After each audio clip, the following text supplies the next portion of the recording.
آج سے یہ عہد کر لے کہ انشاءاللہ مسجدوں کو آباد کریں گے، ٹھیک ہے؟ اور میرے ساتھ مل کر اس کلام کو پڑھیے. ایک پیارا کلام ہے، بحر طویل میں کلام ہے.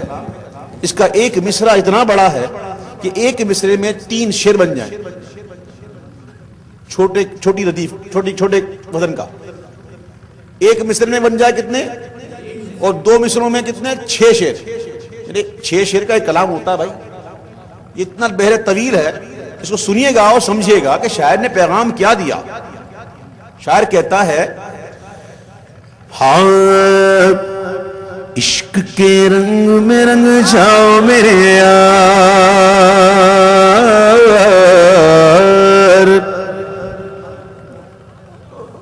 رنگنے کے لیے فیکٹری میں جانا پڑے گا، ڈائنگ فیکٹری. اور الحمدللہ سنیوں کے پاس بڑی فیکٹری ہیں، اپنے اپنے حساب سے کام کر رہی ہیں. قادری فیکٹری ہے، چشتی فیکٹری ہے، سہروردی فیکٹری ہے، نقشبندی فیکٹری ہے، اشرفی فیکٹری ہے، رضوی فیکٹری ہے. ارے بھائی ساری فیکٹریاں ہماری ہیں. جہاں بھی جاؤ گے وہاں رنگ جاؤ گے. ٹھیک ہے؟ سب ہم ایک ہیں محبت کے ساتھ. عشق کے رنگ میں رنگ جاؤ میرے یار. عشق کے رنگ میں رنگ جائیں جب افکار، تو کھلتے ہیں غلاموں پہ وہ اسرار. کہ رہتے ہیں وہ توصیف و ثنائے شگ ابرار میں ہر لہجہ گوہر وار. ورنہ وہ سید علی نسبی، ہاں وہی امی لقبی، ہاشمی و مطلبی و عربی و قرشی و مدنی، اور کہاں ہم سے گنہگار. عشق کے رنگ میں رنگ جاؤ، بولو نا عشق کے رنگ میں رنگ جاؤ. جو بولتا ہے نا اس کے بیر بکتے ہیں. ہاں عشق کے رنگ میں رنگ جاؤ. سنو شاعر نے کیا کہا. شاعر کہتا ہے کہ آرزو یہ ہے ایک بنگلہ ہو تو 2 ہو جائیں، مرسڈیز ہے تو لینڈ کروزر آ جائے، ایک فیکٹری ہے 2 ہو جائیں، بینک بیلنس بڑھ جائے، پی آر او بڑھ جائے، ممبر قومی اسمبلی جانتا ہے تو وزیر اعظم بھی جانے. یہ ہوگی کسی دنیا دار کی خواہش، حضور کے غلاموں کی نہیں، ان کے در کے فقیوں کی نہیں.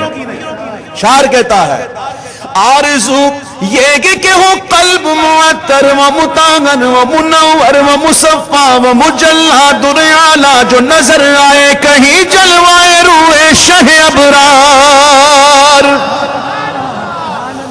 آرزو یہ کہ وہ قلب معطر و مطہر و منور و مصفا و مجلہ در اعلی، جو نظر آئے کہیں جلوائے روئے شہ ابرار.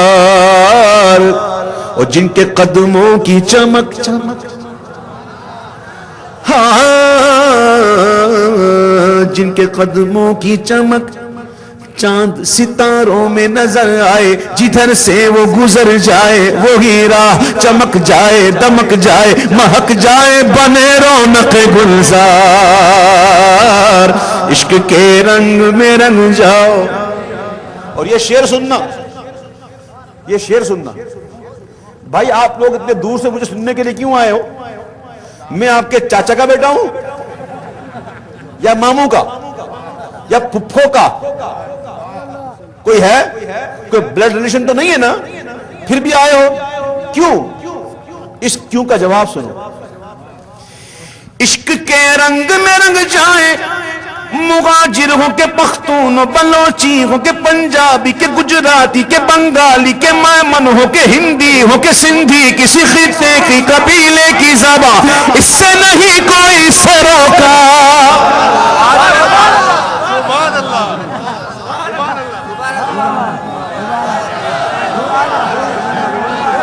عشق کے رنگ میں رنگ جائے، مغاجر ہو کے پختون، بلوچی ہو کے پنجابی کے گجراتی کے بنگالی کے میمن ہو کے ہندی ہو کے سندھی، کسی خطے کی قبیلے کی زبان اس سے نہیں کوئی سروکار. جامع عشق محمد جو پہن لیتا ہے ہر خار کو وہ پھول بنا لیتا ہے، دنیا کو جھکا لیتا ہے، کرتا ہے زمانے کو محبت کا شکار۔ عشق کے رنگ میں رنگ جاؤ، دوستی اللہ کے لیے، دشمنی اللہ کے لیے۔ مومن دوستی کرتا ہے اللہ کے لیے، دشمنی کرتا ہے اللہ کے لیے، اپنی ذات کے لیے نہیں۔ مومن دوستی کرتا ہے کہو، دشمنی کرتا ہے کہو۔ شاعر نے کیا درس دیا؟ یہ صرف سمجھانے کے لیے، کرنا نہیں، مار پڑے گی۔ شاعر کہتا ہے کہ یہ مہاجر کی ہے صف، اور یہ پنجابی کی، پختون کی، سندھی کی، بلوچی کی، جدا پڑھ کے دکھاؤ تو کسی شہر کی مسجد میں کبھی ایسی نماز۔ اس شہر کی جامع مسجد کون سی ہے بھائی؟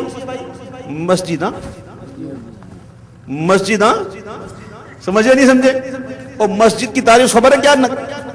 جس کی بنیاد تقوی پرہیزگاری پر اللہ اس کے محبوب کی بنیاد محبت پر رکھی گئی ہو۔ میں نہیں کہہ رہا، قرآن کہہ رہا، وہی مسجد ہے۔ اور جس کی بنیاد میں اللہ رسول کی محبت شامل نہیں، حضور نے کہا جلا دو، وہ مسجد ہے ہی نہیں۔ سمجھ میں آئی بات؟ تو بھائیوں، مسجد یہاں بڑی مسجد کون سی ہے؟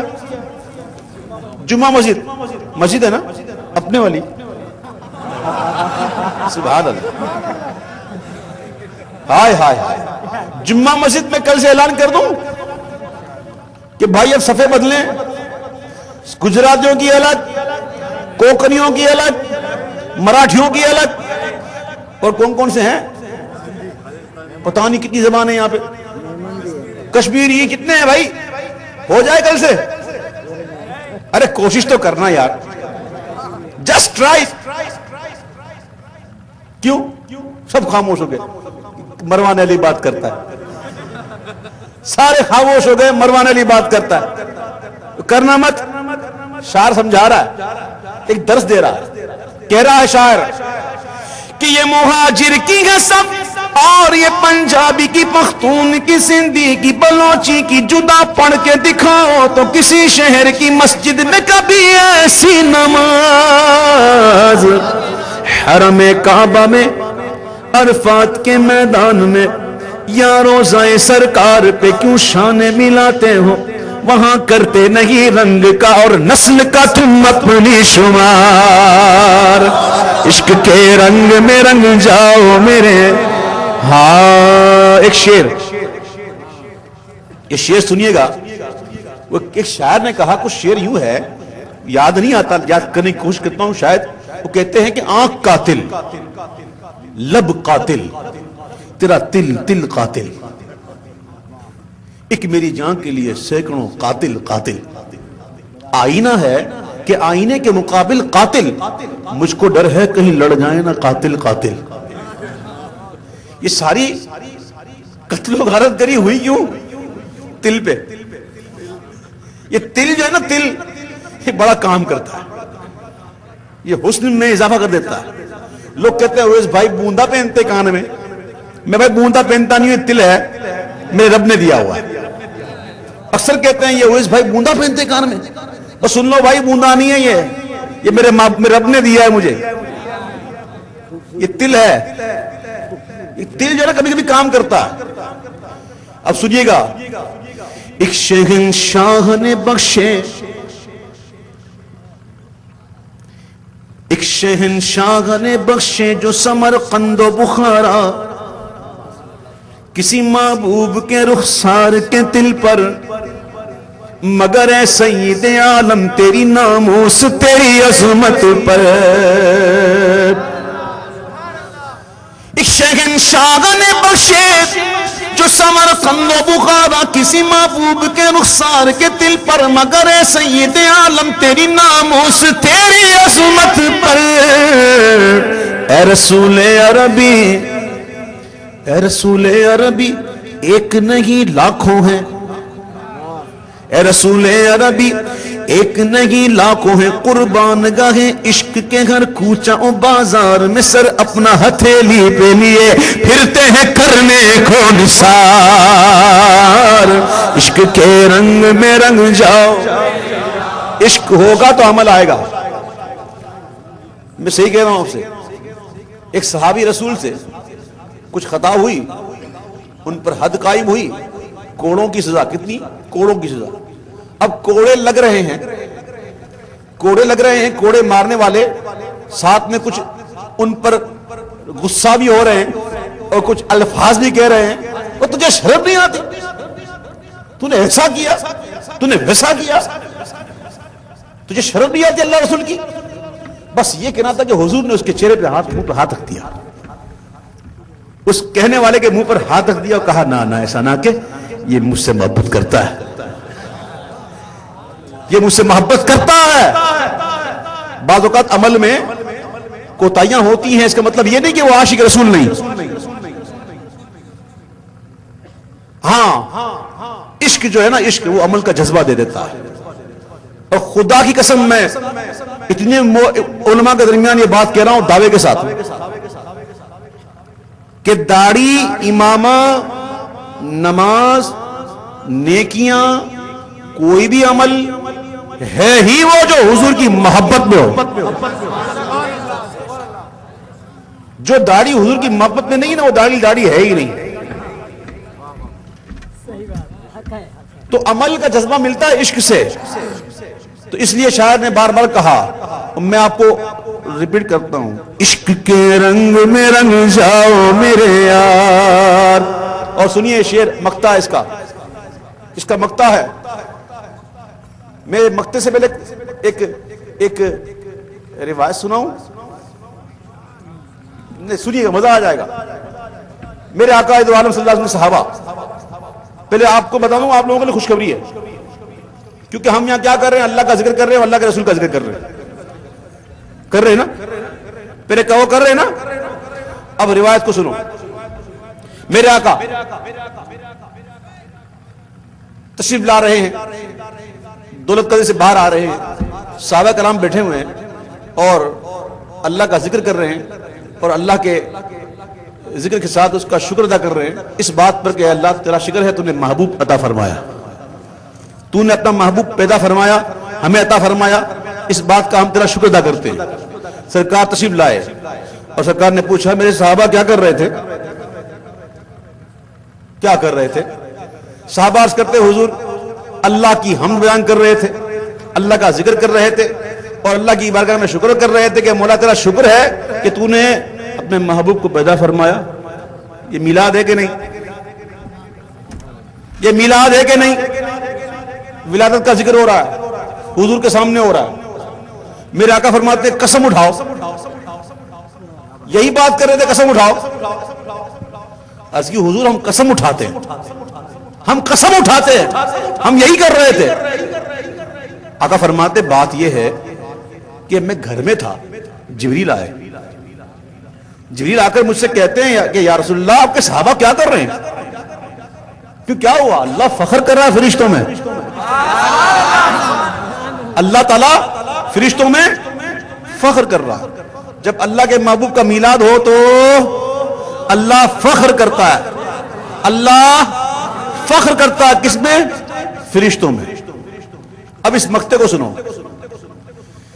اے ادیب اب یوں ہی الفاظ کے انبار میں ہم ڈوبتے رہ جائیں, مگر حق کے ثنا گوئی ادا پھر بھی نہ کر پائے. یہ جذبات زبان و قلم و فکر و خیال. اے ادیب اب یوں ہی الفاظ کے انبار میں ہم ڈوبتے رہ جائیں, مگر حق کے ثنا گوئی ادا پھر بھی نہ کر پائیں. یہ جذبات زبان و قلم و فکر و خیال. کیوں؟ کیونکہ ان کی مدحت تو ملائک کا وظیفہ ہے, صحابہ کا طریقہ ہے, یہ خالق کا پسندیدہ ہے, قرآن کا ہے اس میں شعار. عشق کے رنگ میں رنگ جاؤ. انشاءاللہ باقی کل ہوگا, لیکن جاتے جاتے ایسے نہیں چھوڑوں گا.